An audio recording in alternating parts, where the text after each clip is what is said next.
bénéficiaire sous la forme d'un contrat. Nous sommes à l'espace Insertion Sud, à Mulhouse. Cette jeune femme vient de rentrer en France après plusieurs années passées à travailler à l'étranger. En recherche d'emploi, sans ressources depuis son retour, elle demande le revenu de solidarité active. Son dossier sera traité ici et aujourd'hui, pour finaliser sa demande, elle a rendez-vous pour un entretien avec une travailleuse sociale.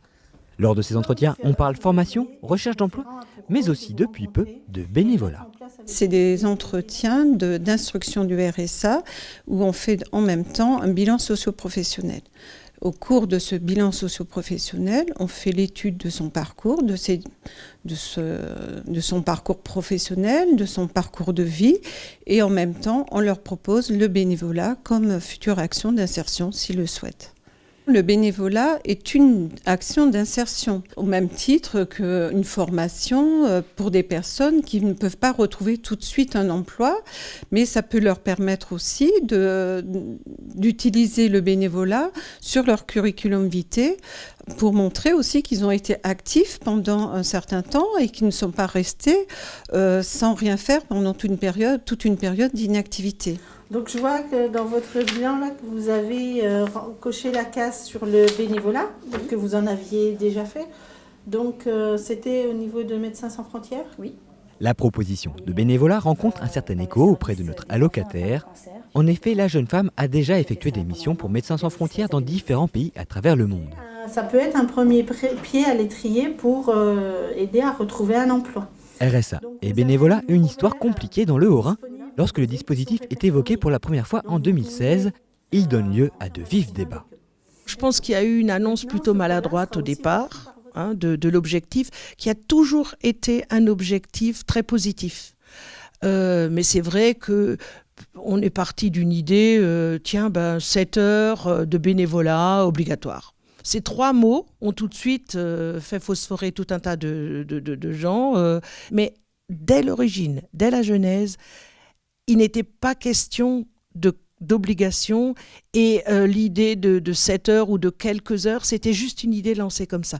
Qu'est-ce qu'on peut faire ? Et ce sont les groupes de travail qui étaient chargés de trouver la solution intéressante, idéale. Elle n'existe pas, mais intéressante. Les bénéficiaires du RSA sont accompagnés à partir du premier jour où elles entrent dans le dispositif et jusqu'à ce qu'elles le quittent. Et lorsqu'elles signent le contrat qui leur permet ensuite de toucher l'allocation, dans ce contrat, nous proposons de faire des heures de bénévolat. À partir de ce moment-là, nous lui proposons d'aller consulter les différentes offres qui se trouvent sur la plateforme et qui émanent d'associations ou voire de communes. Donc nous mettons ces personnes en contact avec ces associations, ces structures. Bien, tout à fait. Donc il y aura une réunion d'information prochainement ? On va vous convier, oui. D'accord, formidable. Mis en place depuis quelques mois, le dispositif se déploie petit à petit. Déjà, une plateforme internet sur le site du conseil départemental recense quelques 700 offres de bénévolat, un genre de bon coin de l'associatif pour faire se rencontrer offres des associations et demandes des allocataires. Initiative sortie tout droit de la concertation organisée par le département pour construire le dispositif RSA bénévolat. On a eu des associations du monde du sport, du monde de la culture, du monde de l'insertion. On a eu des élus, évidemment, on a eu des allocataires, très important pour qu'ils puissent aussi donner leur point de vue. On a vraiment eu tout un tas de partenaires différents que nous avions sollicités, qui se sont proposés d'emblée, et nous avons créé des groupes que nous avons souhaité équilibrer, c'est-à-dire avec des représentants de chaque catégorie de personnes dans chaque groupe. Retour à l'espace Insertion pour un nouvel entretien. Installée en France depuis 16 ans, Naïlé est traductrice indépendante. Son activité connaissant des hauts et des bas, elle fait la demande du RSA. Elle est aussi bénévole depuis 11 ans au Secours populaire de Mulhouse. Le bénévolat comme vecteur d'insertion, elle connaît bien. Pour moi, c'était une bonne expérience parce que ça me souvient, quand je suis venue en France, je ne parlais pas du tout français. Il y a quelques mots en anglais, mais français, pas du tout. Et là, ça me souvient que je suis allée demander dans toute l'association tout de suite et je suis appris par le Secours populaire. Et ça m'a appris surtout, j'ai appris pas mal, j'ai appris le français parce que j'ai eu toujours de contact avec les gens. J'étais représentant de bénéficiaires de RSA. J'ai commencé en janvier 2017 et j'ai fini le septembre. Mais tous les allocataires des minima sociaux rentrés dans le dispositif n'avaient pas eu d'expérience associative avant qu'on la leur propose. C'est le cas de Françoise qui découvre l'engagement bénévole grâce à sa référente. Et c'est elle qui m'a communiqué l'adresse de la maison de retraite. Et je suis allée de moi-même à la maison de retraite. Je me suis présentée et puis le courant est passé. Elle m'a tout de suite dit vous commencez le lendemain, je me rappelle plus, je sais plus quand est-ce que j'ai commencé, mais c'était dans la semaine même. Et voilà, j'y suis depuis juin.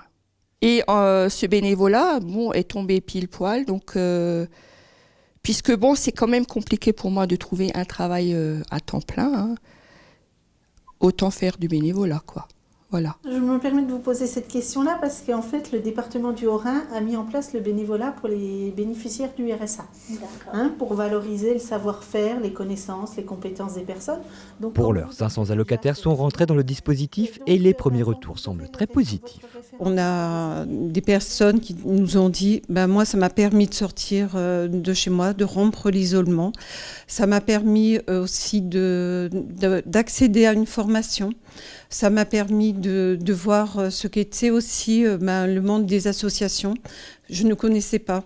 Donc c'est pour une fois que les personnes sont rentrées dans la démarche, ils trouvent vraiment positif d'avoir intégré le bénévolat. Je vais stipuler que vous êtes aussi déjà bien impliqué dans le bénévolat. D'accord.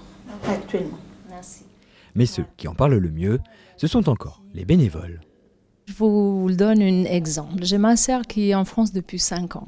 Et tout de suite, la première semaine qu'elle est venue en France, la seule chose que je fais, j'ai présenté au Secours populaire. Et depuis 5 ans, elle fait la même chose que moi. Et moi, toujours, je suis traductrice dans un centre de demandeurs d'asile. Et tout de suite, quand je vois des gens qui sont fermés, ils passent leur temps sans rien faire, moi, je propose tout de suite d'aller demander de faire ça. Il y a pas mal d'associations, même à Mulhouse, mais partout, qu'il a vraiment besoin de nous. Et quand on n'a pas de travail, c'est bien si on passe quelque temps pour aider les gens qui ont besoin de nous que rester sans rien faire.